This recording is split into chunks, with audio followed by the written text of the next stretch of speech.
hopefully y'all can see us. This is how we gonna finish this recording. All right, so I've seen white girls who, once they start getting attention from black guys, it's like a status symbol to them. And they really just only mess with black guys. So maybe that's what I saw. Again, I wasn't following them around 24 hours a day, so I don't know what they doing all day. That may be what your friend was seeing, the same thing. She made it seeing you as the chick who was getting all the attention from any kind of guy. And I've also seen white chicks who were so very physically attractive. And when the black guys start coming around to give them attention, the white guys stop coming around. The white guys stop even trying. Now again, I'm a black guy. I would see a white girl who's attractive, I would go talk to her. So maybe this is super confirmation bias I'm giving you here, just through my lens of what I've seen. And it's a very biased lens because I'm living this experience. So those are the things that I've seen. Like a white girl who starts getting attention from black guys, white guys is like, okay, I'm not even trying no more because the black guys is here. That's not to say that black guys I've always drawn a lot of attention from black guys and white guys, but I've never had a white guy. I'm just saying it for the context here, for the no, it's all show, good. I'm good. But I've never had those white guys stop coming around because of it. As a matter of fact, they were more interested and they were jealous and more interested and more kind of like. So it's competition. Yeah, they were more competitive. Black guys. Yeah, but I don't think girls. You said you don't think they're too good for white guys. Too good for. We don't think because you got black guys coming at you. Do you think you're too good for white guys? No. So if a white guy tried to talk to you at Starbucks, what would you do? I don't think black guys paying me attention, it makes me too good for the white guys. What does that even mean? So let's say you go to a bar, right? And so five black guys come up and start trying to talk to you. Do you think if 5 black guys come up and start to talk to you, would you talk to a white guy? Why wouldn't I? Because the black guys is paying attention. Yeah, but so does that mean that those women think black guys are better than white guys? I don't know. I can't speak for them. I don't see that. I don't understand that at all. Because black guys are such a small. If you put all the men in one room, black guys is like a small part of the room. Yes. White guys take up most of the room. Yeah. So when you're being noticed by that small group, because it's so small, it becomes kind of like more valuable to some people because it's less. No, I think it's an opposite. I think it's an opposite effect. Like because of the scarcity. If you grow up as a white girl, yes, and you get attention from black guys, yes. In my experience and all the other white girls that I know, we don't think that getting attention from black guys gives you a status of some sort. If you get attention from the white guys, you do have the status more than if you get attention from black guys. As a man, I'm going to have to respectfully disagree with that. Well, as a woman who gets attention and who grew up in a white culture more than a black culture, I'm going to tell you that getting attention from black guys is not a badge of honor if you're white.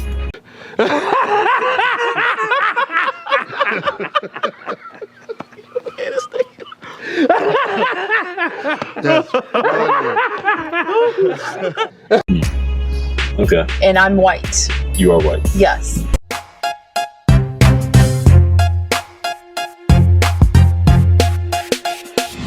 I disagree with this whole idea. I don't buy it. I really don't. I don't think swirling happens on lower levels than we think it does. No doubt. It really does. No what do you mean by that? Like, there aren't that many black men marrying that many white women. The numbers are not that high. The statistics say so. The profiles might be higher, so people say, okay, well, Kanye did it, so now this means X, Y, Z. This ball player did it, so that's good.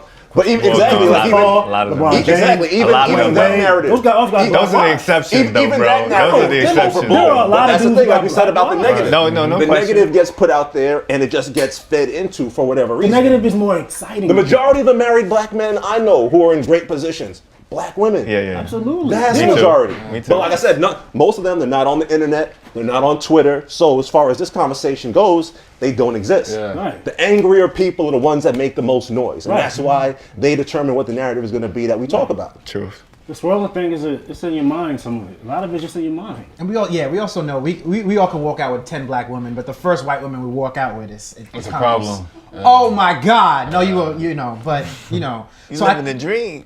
When it comes to money, oftentimes black men may attain a certain level financially and then enter a different realm of life. Right. And within that different realm, there may be more white women there. Right. Here's my coworker. That's possible. That's what it It is. may just be if you hit that $1 million mark, for example. So Not even though, but I around, hear and unfortunately, we are conditioned to believe that white is that level of success. We're not going to lie and say it's not. No, it's true. What is your type, by the way? I think black, you know? I think it is about black guys that like set them apart.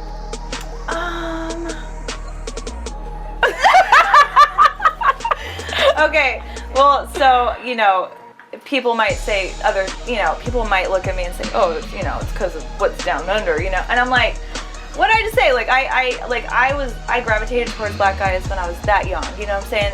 I think it was more about, like, I can relate to a black guy more than I can any other person on this earth. I can. Like, I can hold a conversation with a black guy longer than I can with any woman, any white guy, any white girl, any black girl. Like, I can hold a conversation longer with a black man. What's up, guys? It's Shamika Sanders here with my lovely co-host Kiara Kelly and guest co-host Africa Miranda. Hey, girl, hey! Welcome to the table, girl. Looking fabulous. All this melanin in one spot. You are watching another episode of Listen to Black Woman starting now. Ooh, child. We're gonna get into today's topic of interracial dating, aka all the black men we see with white women in Hollywood. Just kidding, a little deeper than that. Well, Michael B. Jordan was spotted on a yacht with a bunch of white women, and I mean, he's just been spotted around town gallivanting with a series of white women on vacation. He tried to play it off and say it was his bro's girlfriend, but he was canoodling with her. I don't know, all of these things. All of this leading to our question of the week. Why do black women feel so hurt when we see our black men with white women? Ladies. I don't like to use the word hurt because I feel that puts too much weight on it. Personally, I am not that sad or affected when I see a black man with a woman of another race, unless he's very fine. And she is not what I really think is, you know, a good match.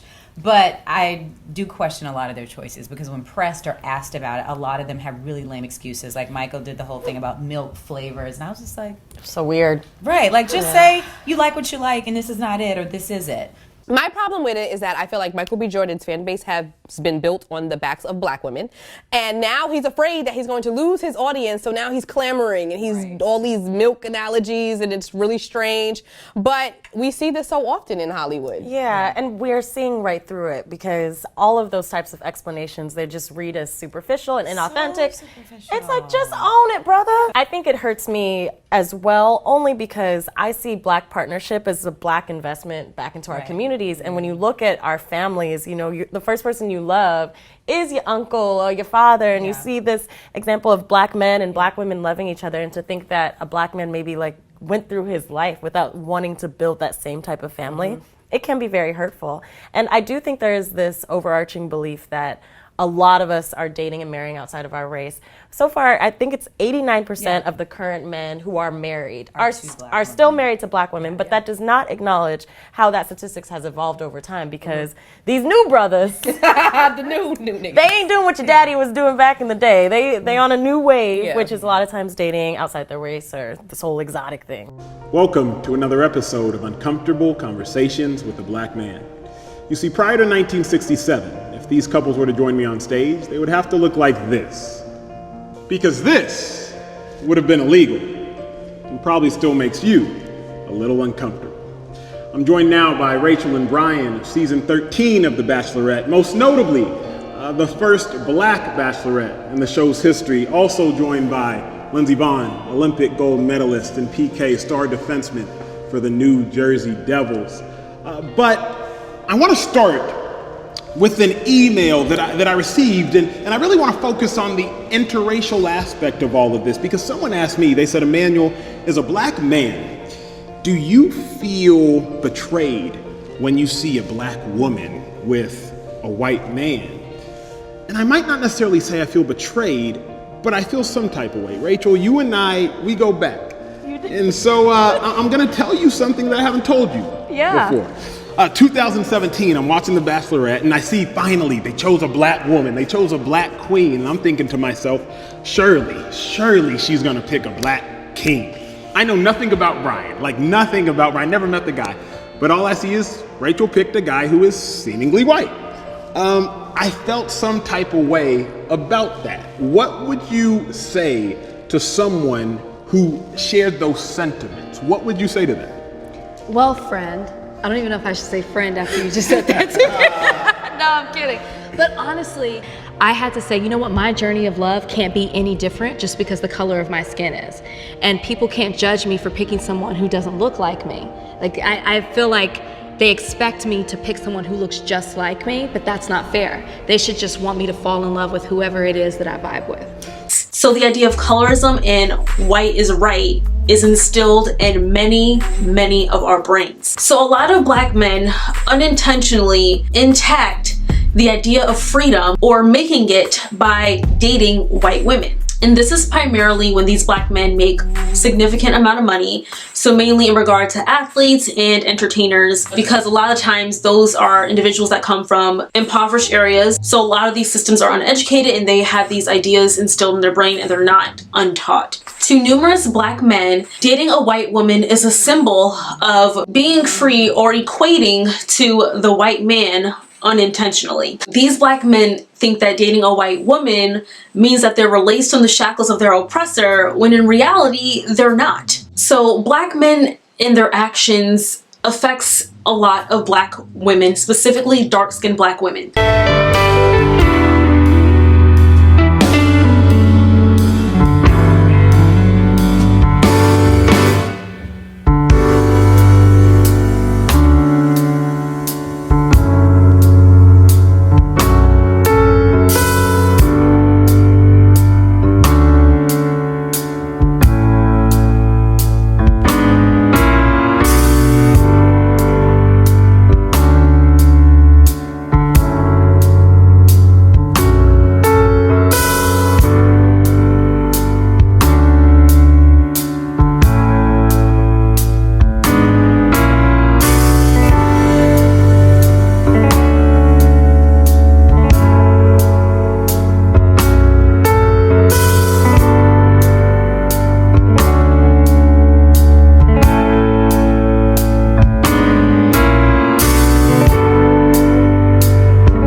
Dub Street.